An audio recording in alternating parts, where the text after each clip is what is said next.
In this session, let us learn about Python MySQL limit. Limit the result.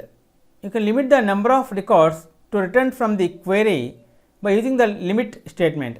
Select the 5 first records in the customers table. See here, by writing and executing this code, select from customers limit 5. See, the first values were printed.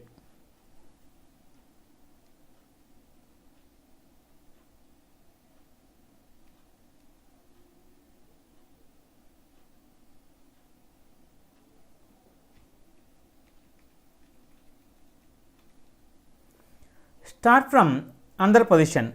If you want to return 5 records starting from the third record, you can use the offset keyword.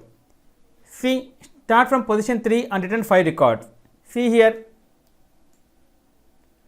by writing and executing this code, select from customers limit 5 offset 2. See here, 3, 4, 5, 6, 7. The result printed this. Okay friends, this is the end of part 11 Python MySQL limit. In next video, let us learn about another topic, Python MySQL join. If you like our program, please like, subscribe and press bell icon for our next part video updates. Thank you friends. Meet you in next video. All the best.